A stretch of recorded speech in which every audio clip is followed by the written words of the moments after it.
should get into it, mate, because we're already recording. We know each other to a certain extent. Yeah. So, Stuart Young, formally, welcome to Liverpool. Welcome to the studio. Welcome to the podcast. Very nice to be here. Thanks for having me. All right, now we've got that out of the way. Yeah, so you help individuals and teams connect, communicate and collaborate through human skills, visual thinking, agile and product training. You're a CST, you're a visual storyteller, you're an author and a speaker. This is ripped off your LinkedIn. So Excellent. With a marker in one hand and a mission in mind, you help individuals and teams connect, communicate and collaborate through a unique blend of coaching, emotional intelligence, visual storytelling and product-focused agile training. That sound like you? I think that's me. Do you know what, mate? I was thinking about you last night in bed. My dog needed a wee, and that just woke me up. So now I was in bed and I was thinking about the recordings today. And obviously, I've got a big respect for people who find a niche and just go all in on it. And I think you fit that category with the visual drawing. So yeah, I just think respect really. Thank you very much. Well, I'm trying. I've been looking at your LinkedIn. Normally I try and find a post, but you don't actually post that much. But I have seen you've been up to quite a lot recently. You've thrown yourself into the summer conference season by the look of it. Yeah. What have you been up to lately before we get into the deep stuff? So the book has been like a 2-year project, and part of that was I thought it would be good to launch that for the Agile Alliance conference. So that was an opportunity. I talked there, I live illustrated there, and I launched the book. So that was sort of, I guess, a bit of a milestone. That amongst running and other things, and training and everything else. But as far as sort of marketing and a community presence, I think the Agile Alliance conference was the main thing for me this summer. Yeah, cool. Was it good? It was good. Do you know what was interesting was that all the dogmas that maybe say Agile is dead, and all the people that were a little bit opposed to the fact that PMI suddenly became merged with the Agile Alliance conference. Actually, I'm going to be one of maybe the minority that think that's not such a bad idea, because I'm all about what people need, not sort of throwing things down people's necks. And so it was interesting because you had people there that were first timers, which I think is great. And you had an audience of more traditional PMI, and then us weird agilists that walk around with shorts and flip-flops. Okay. Yeah, fair enough. Where was it again, sorry? It was in Denver. It's in Colorado. Denver. And I decided that would be a great place to sign the book. Yeah. In a conference that only takes card, and we paid cash and got lots of dollars, and I can't use them here in the UK. Yeah. Great. It's a lesson learned. A very big lesson. We don't fail, we just learn. Yeah, absolutely. We'll get on to the book. Just for, like, I know who you are. I'm sure a lot of people watching may have seen you about, but what's like the high level comic book story of me? Yeah, so far. I guess Squiggly career. Yeah. I think that's important. And passionate about all things visual, and this thing that I think is like misleading around visual thinking. I like drawing, and we can kind of get to the heart of that. But a dad of big kids, adults, and quite an active person, and quite wide individual. And so a lot about what I teach and what I believe in right now is all about understanding how you can self-regulate. So that kind of comes out in what I live and breathe. Really passionate about helping others to grow and to learn, passionate about agile product, passionate about visual thinking and storytelling and innovation. Yeah. Stuff like that. Yeah, cool. How did you get into the agile space then, and what does agile mean to you as an interesting one, and it's usually like a negative connotation. But if you remember the original Planet of the Apes film, when he's riding along the beach, and he suddenly realizes that he's home, and it's actually it's all meant to be quite negative. But for me, that felt like the moment I found agile, because back in the day, I'm a design graduate. I fell into working in social care, which I absolutely loved, which I think is probably the most fundamental 10 years of my life working in children's services and then working with adults with learning disabilities. That was the moment where I kind of moved into visualization and accessible information. But that was the moment that later I realized fixed time, fixed cost, variable scope, baking in quality. I was like, this is agile. Little did I know at the time, but trying to maximize value, trying to do what you best can to drive value and be that product which is driving that value. I realized that the mindset I'd already seen over time, became accustomed to being a business analyst, project manager, and then drifted into this world of lean and design thinking and agile. But like I say, I think it's more the mindset and the diversity that you get from the wisdom of the crowd and working with people. That sort of passion came through in those early days. And have you always been able to draw? Like, is that from I know that sounds like a weird question, or is it something you came into? I know you said you've been in design, but how did you get into the sketchnoting side? Yeah, so if that's the right term for it. Yeah, no, absolutely. I've always been passionate about drawing. I remember I've always drawn. My family are kind of the background is sort of in art, and my aunt was an art teacher, and I think I've always been sort of passionate, and I'm always grabbing a sketchbook and a pen. And I did sort of go from art college to then move to Dundee and do illustration, printmaking as a design degree. So that felt like the writing was on the wall to do it. But it wasn't until later that I realized that what I'm passionate about now, what I'm known for, which is still that USP of visualization, I think it's slightly confused, and and I'd like to demystify it, because I think the term visual thinking and visual storytelling, I think some people have a perception of what that means. For me, what it really comes down to is that we are all introduced to visual literacy as we learn to read and write, and as we go through school. And so that's sort of the passion that I have, is teaching people to use pictures and drawings as an enabler for communication. So yes, I've always been passionate about drawing.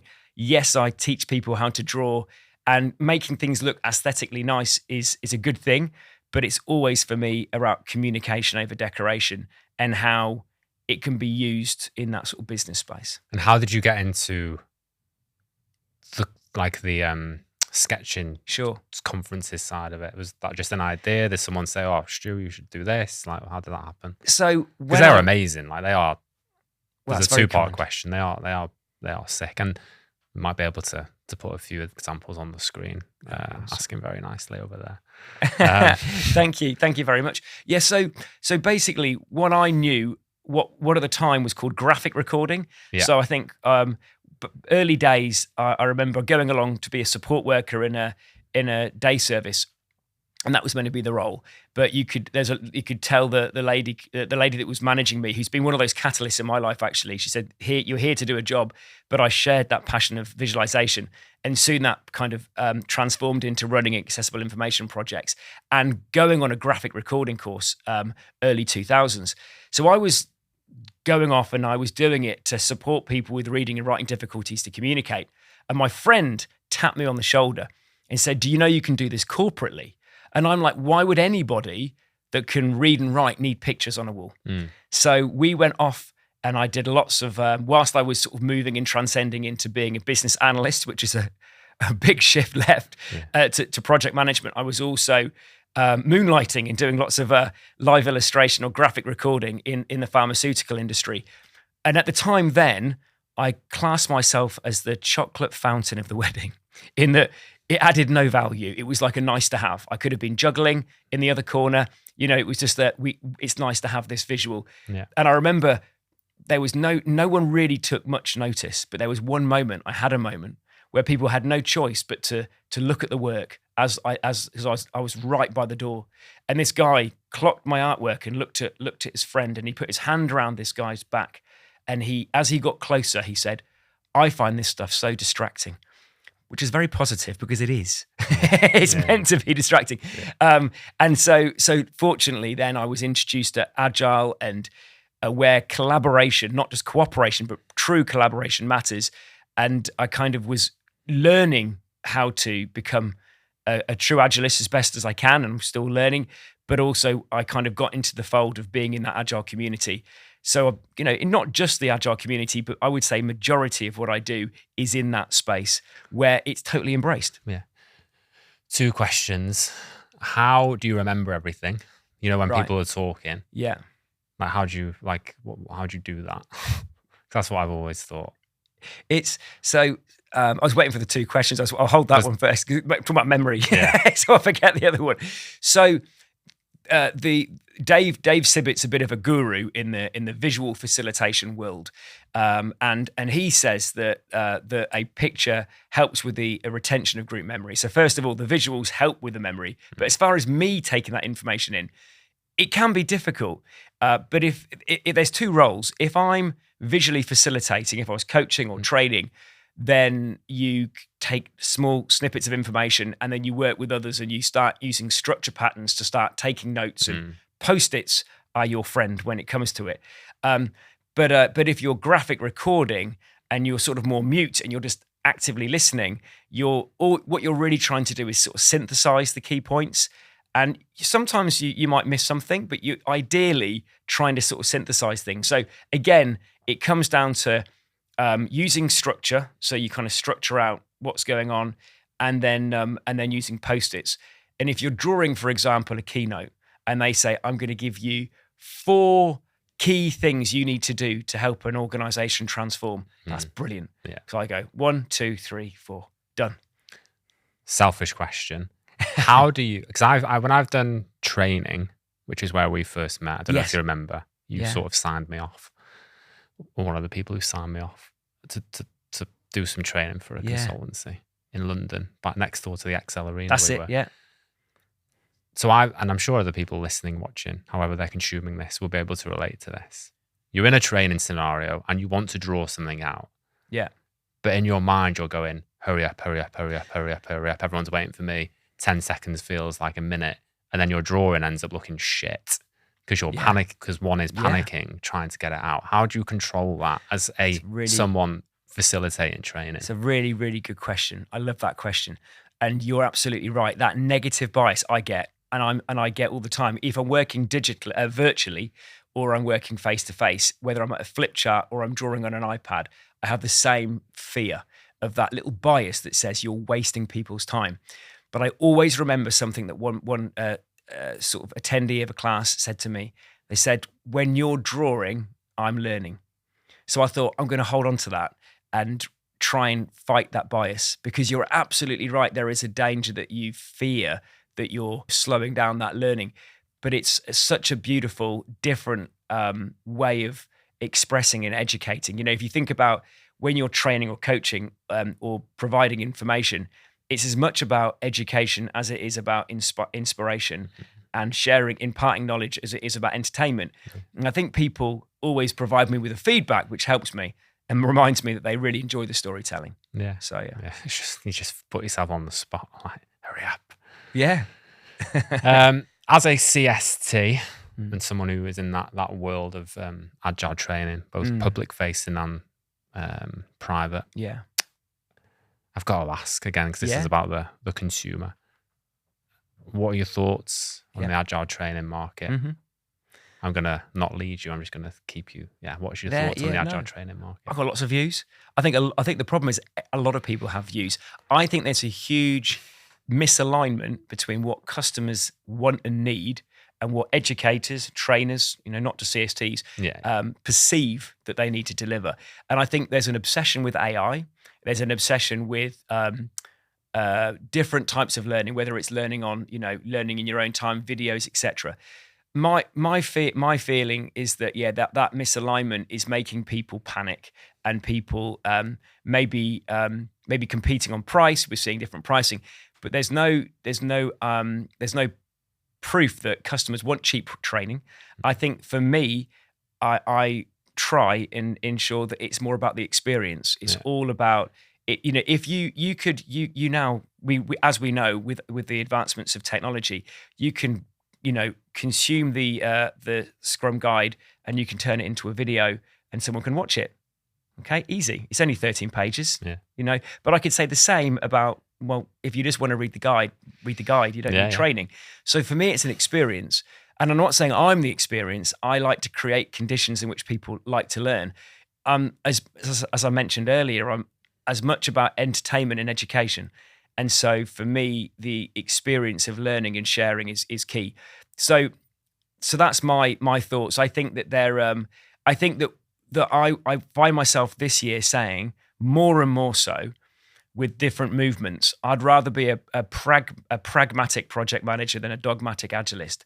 And if agilists if there are some people that think there's only one size fits all, then that's not the approach to take. I'd rather be adaptable to what people need, and I'm always going to advocate, much like the book, for human skills and connecting humans. Yeah.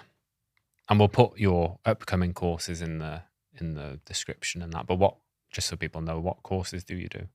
So I deliver as an agile trainer. I do deliver the sort of agile role / accountability type training that you would expect, such as CSMs and CSPOs and such like, as well as other non-certified classes.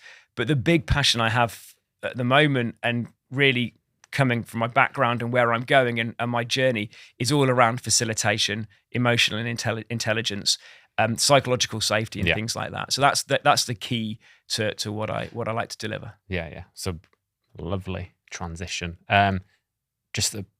Before we put a full stop next to that, the pricing one's interesting. I was listening to something the other day saying you can discount a product but never a service. I like that, because I've seen it. Like, it feels, I'm not in that world really, but it does feel like there's a bit of a race to the bottom in terms of, especially the old certified Scrum Master prices. It just seems to be a race to the bottom of who can provide the cheapest to fill the seats, and it's very, very sad. People want quality.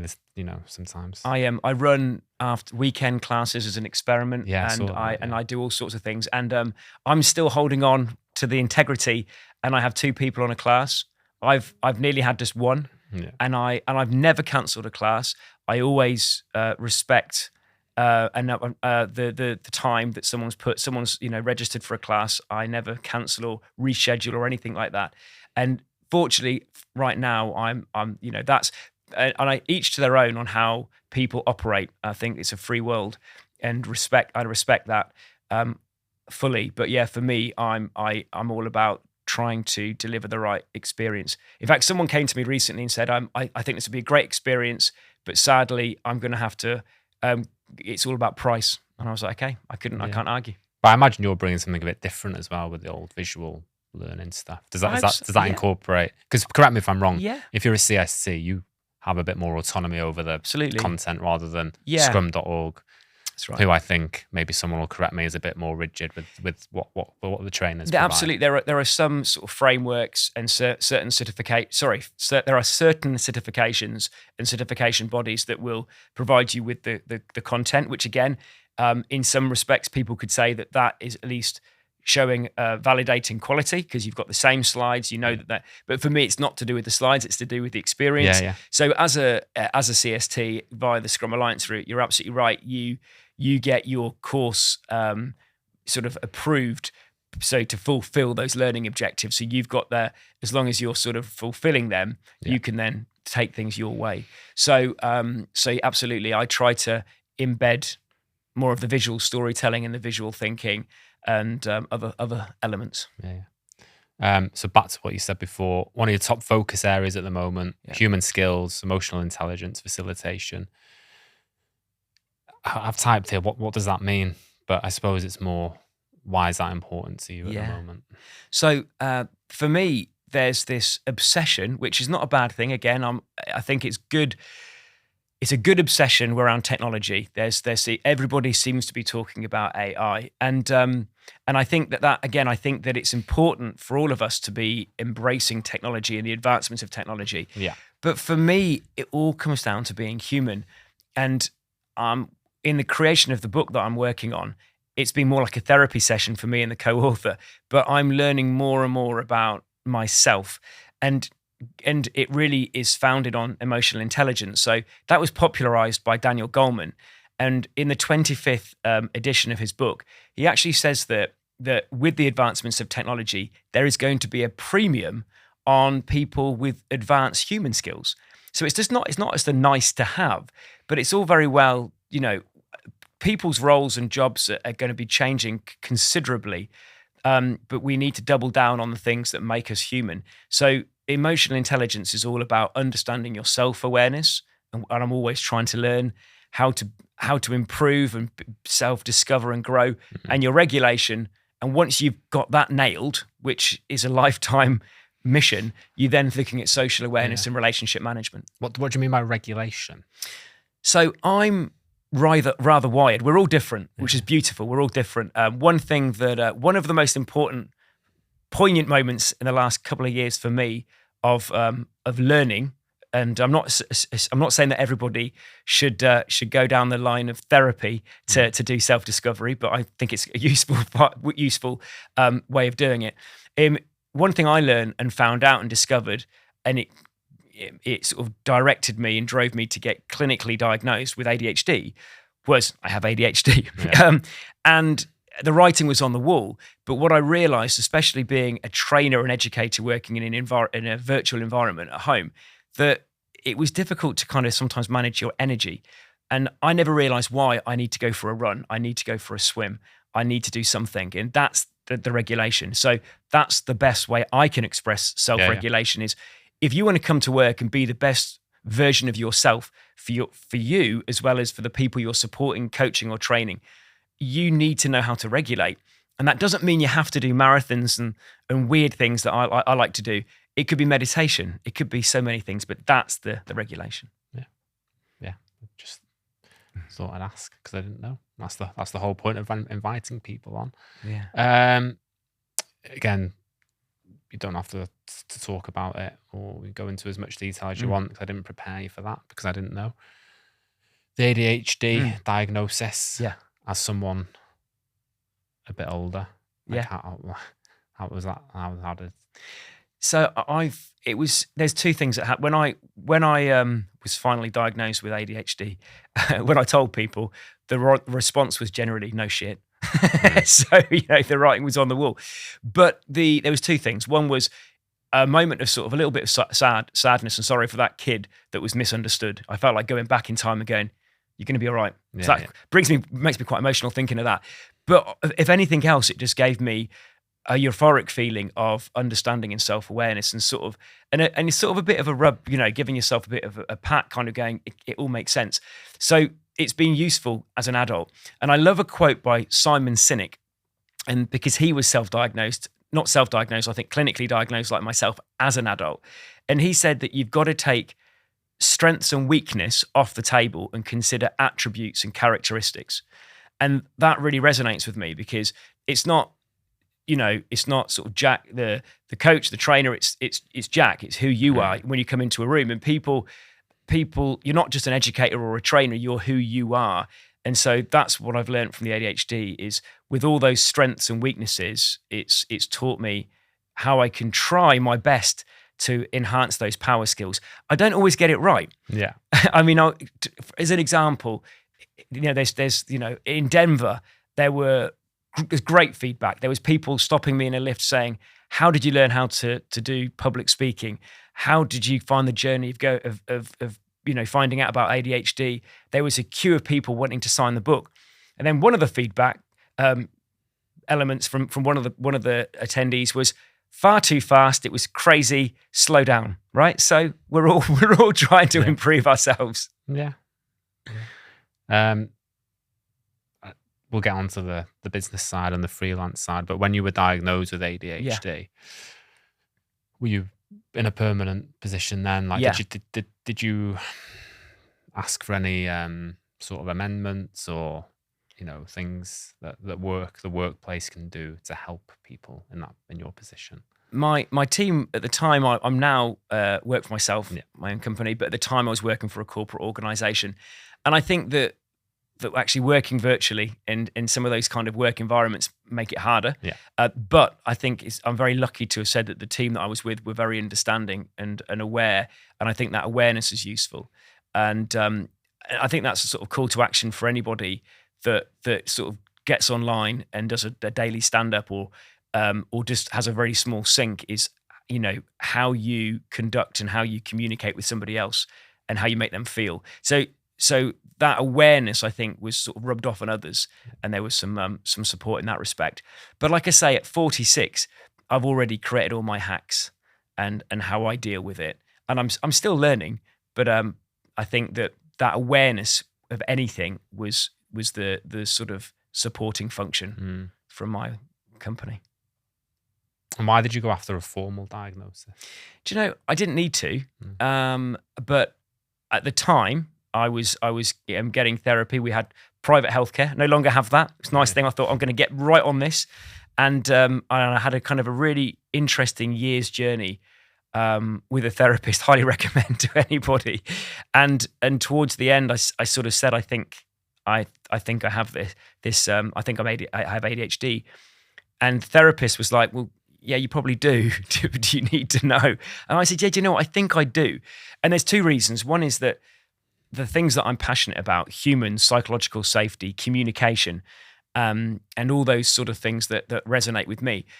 If I'm teaching that, it felt like it gave me a little bit more credibility to talk about these things and to embrace. And I find diversity beautiful. I find neurodiversity even more interesting.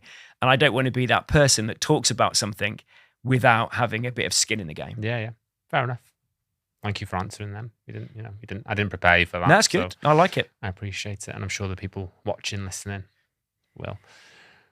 So the book, mentioned it a few times. Yeah, I plugged it a few times, haven't I? Oh, it's all right. So no one is coming to save you. The power-ups to help surf the chaos. Dave Pryor, Stuart Young. Yeah. What? Why? And what's the title about? Well, first of all, thank you for saying you've read it. So it became a 2-year project, which was essentially another form of therapy. We've decided, me and the co-author, we've caught up every Sunday for 2 years, and I think the byproduct was the book. But really, everything we've talked about so far, for both of us, the foundation is emotional intelligence. And what we didn't realize is it manifested into a self-help book. Yeah. Right. It actually became a self-help book, which now it's like, of course it is. I never knew. We never said 2 years ago we want to create a self-help book. We wanted to create what we thought were power-ups, like hacks, things that we use. And again, I'm not anti-technology, but it's like, what are those human skills that we use? And he's very passionate about, for example, Kanban and personal Kanban. Me, storytelling and visual thinking. So it's all these power-ups. But they're founded on emotional intelligence. And the philosophy, the 4 kind of key areas of philosophy are that nobody is coming to save you. AI, Agile, Scrum, frameworks, practices, none of that's going to save you. You have a responsibility to try to improve yourself as a system, to embrace imperfection. I like that one. Yeah. That's quite important. I think that, I think for me, a lot of the talks I was giving last year was around vulnerability and not knowing leading to success. So I'm all for being your imperfect self. The third element was around emotional intelligence over AI and human skills. And then the last one was around relentless improvement and just trying to improve you as a system. Relentless improvement. I like that. Yeah, the embracing imperfection. Yeah. I see. I get that. We recorded 5 videos this morning. Not every one of them will be fantastic. No, but you've just got to embrace it and sure go, well, no one is actually thinking about you as much as you think they are. Yeah. And if there's an or if there's an R, or if there's a mispronounced word, it's fine. You made me think about my ums now. I'm talking about me. There'll be a few. But I've just done it now. Yeah, we just got to get on with it sometimes. Well, on that note, the book, every chapter has hacks because it's difficult to improve yourself as a system. And there's moments of resistance that we know that people might have, and we've tried to kind of explain how you can try to fight that resistance. But like more than anything, it's quite a nice thing to be imperfect, I think. Yeah. Where can people get it? It is currently on LeanPub because we totally love the idea of the sort of wisdom of the crowd. So we had one round of feedback and we've got it there. And I love the whole mantra of it sort of being there and people can get new versions. So it's currently, okay, so, So it's that's the great thing about the sort of lean pub model, I think. So if you've already got the book, you can get it again. And if we update it, you'll get a new version. So you can get it on Lean Pub, and also it's soon to be on Amazon. Oh, brilliant. Did you learn anything about yourself more than you thought you would writing it, or did you again? So again, this is embracing imperfection. What was the split? Obviously, I'm assuming you did the drawing, and then you collaborate on the writing. Like, what was it? What was the split? The split. So that's an interesting thing. My co-author won't mind me sharing that he went through in that 2-year period. He lost both of his parents. Yeah. We were both decoupled from work. I think that's the right way of saying it. And we've been through a lot of stuff. We've been through a lot of chaos. And unlike any business partnership where you'd want 50-50 all the way, there's moments where it's been like, I'm shouting across the pond to New York going, hello, and there's been moments where I'm like, I've got to tap out. And so I think that when my sort of advice to anyone that's co-authoring a book is, don't look for like, and it's the beautiful marriage. So for example, there's moments where I'm, as a creative, you'd assume that I quite like crazy divergent thinking, but actually I also really like structure. And there's been moments I've got on the call and I'm like, I need closure for a chapter. Yeah.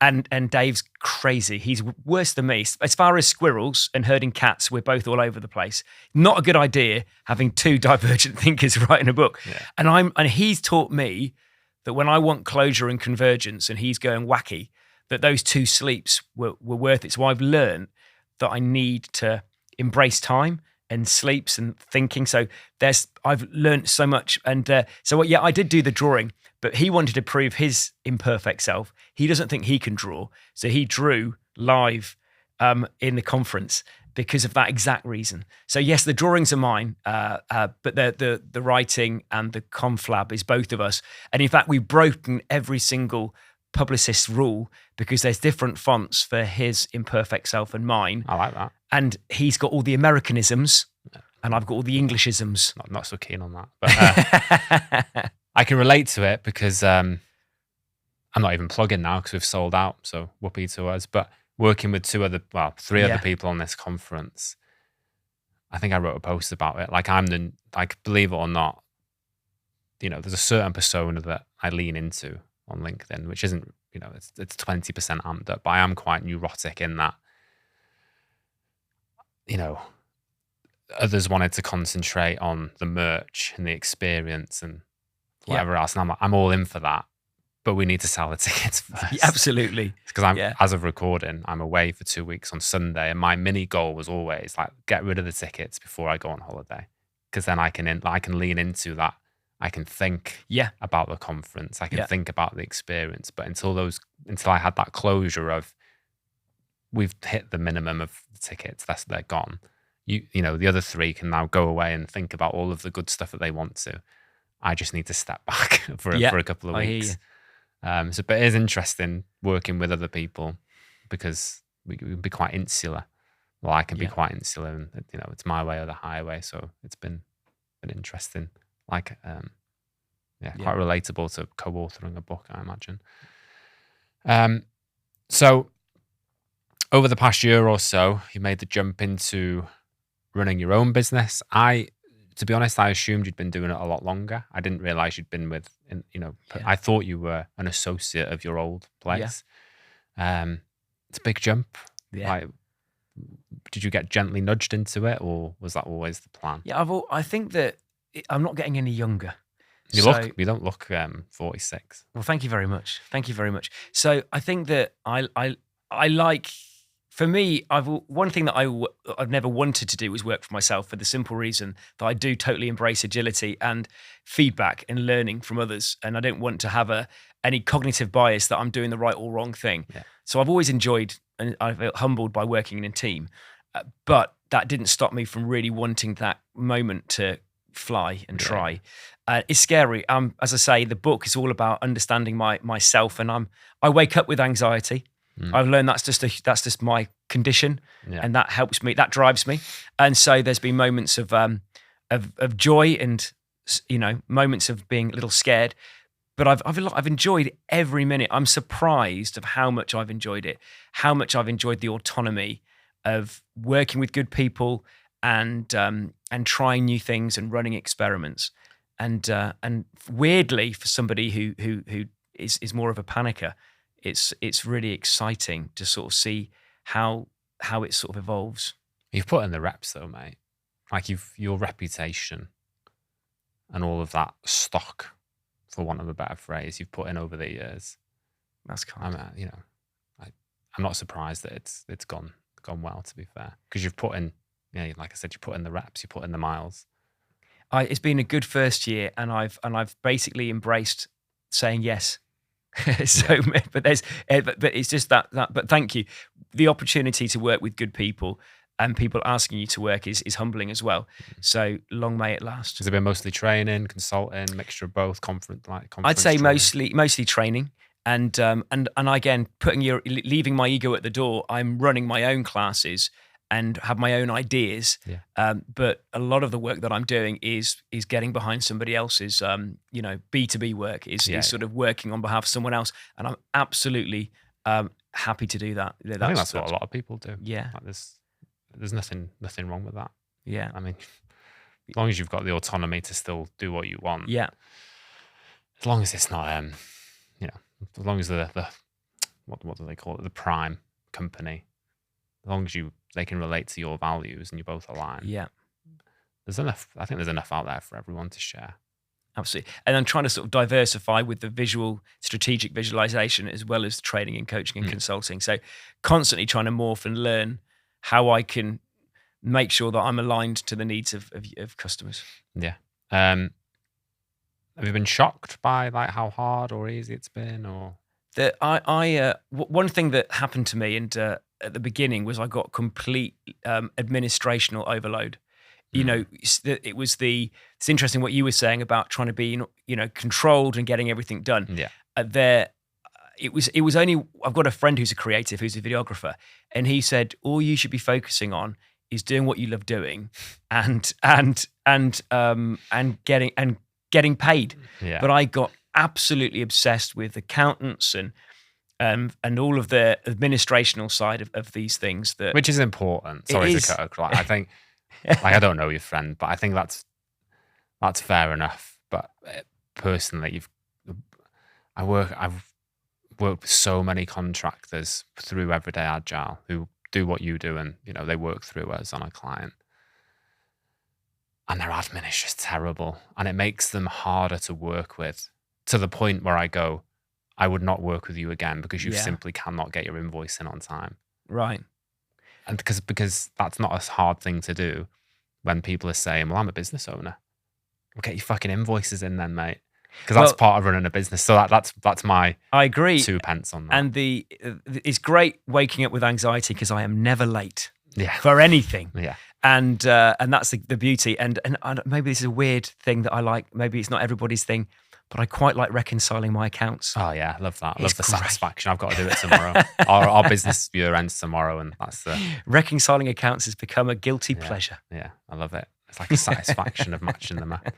But yeah, sorry, I did cut you off there, and I apologize. No, but yeah, you want to focus on the right on what you want to, but there's a minimum effective dose that I think we have to have. Absolutely, yeah. To be easy to work with. Absolutely. Because people will come back if you're easy to work with, and one does things on time, gets your invoices in, accountancy, you know where you are, and it's really not that hard. No. So sorry, yeah. That's good. So yeah, your friend was saying, yeah. Well, I think the other thing about everything that we do, I try to have that level of integrity. And the book, one of the power-ups is authenticity. And whilst you and myself, we're in a kind of similar bubble, and as far as we provide coaching, facilitation, training, we get told that we should be, change our stance, which absolutely to the needs of the group, the person, whoever you're supporting. Yeah. At the same time, there's a lot to be said for being your authentic self. And I think that's one thing that I've tried to uphold as being an independent. Yeah, yeah. And that comes across in the videos. You can tell you're not trying to be someone else. Sadly, I can't. Well, yeah. But it's good, mate. I think you're penetrating through. I think, post more about what you're doing is my only advice there. I will. I should. I thought I was doing too much. So it's Well, not when I was scrolling the other day. Let's hear more about Stuart. You post a lot about this is unadulterated. You haven't even asked for this, but I've started now. Go. I'll have a swig of tea whilst I'm away. From what I see, you post a lot about like the courses and stuff. But I think this is one I think people would like to see behind the curtain of you a bit more.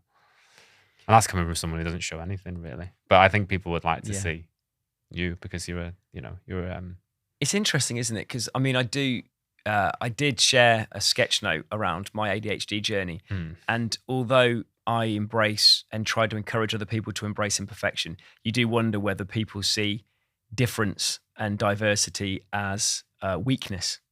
But some people will. You're probably right. Some people probably do. But I think that you're absolutely right. I think that it's our responsibility, really, if we're educating and supporting others and trying to encourage growth, that we promote and encourage that level of vulnerability. So that's a good call to action. I mean, I'm not going to follow it myself. I don't. Don't really. Yeah, I need to be better at that. But I think what you're doing is great, mate. And like I said, I genuinely thought you'd been on your own for longer than you have been. That's cool. Fair play. What's next? What is next? What is next? I don't know what is next. So I think carrying on with what I'm doing, I am thoroughly enjoying it. This is my first year of kind of going independent. So understanding those market rhythms and trends, all the things that I teach. If I'd have known that no one likes to train or get trained in July, I'd have gone on a long holiday. Yeah. Something a bit learning there. So for me, the future is continuing with this passion, which has become a new passion of understanding self, focusing on some of the key philosophies of the book, focusing on doubling visual thinking and doubling down on those power-ups that help us to thrive and survive. So hoping to maybe grow and expand on some of the power-ups that currently are on focus and dealing with change and authenticity and storytelling, but maybe extending that and also blending that more into the training and coaching that I do. Yeah, cool. Where can people get in touch if you would like them to? So I'm showing my age again. I'm more of a LinkedIn man. Yeah. I like LinkedIn. So you can find me on LinkedIn. You can also find me on X and Insta and Stuart Live Art. And I'm sure that my adult kids will keep me up to date and abreast with any other social media that I should be using. Not on TikTok yet. My daughter wouldn't allow me, but I will. Fair enough. All of those links will be in the description along with the book. Any final thoughts? Anything else on your mind? No, this is your chance. Thank you very, very much for the opportunity to have a voice. I've thoroughly enjoyed this, and please, get in touch if anyone's interested in my journey, or they think they've had a similar squiggly journey. Anybody wishes to reach out about neurodiversity, or if anybody wants to find out more about what these human skills are all about, please do reach out, is what I would say.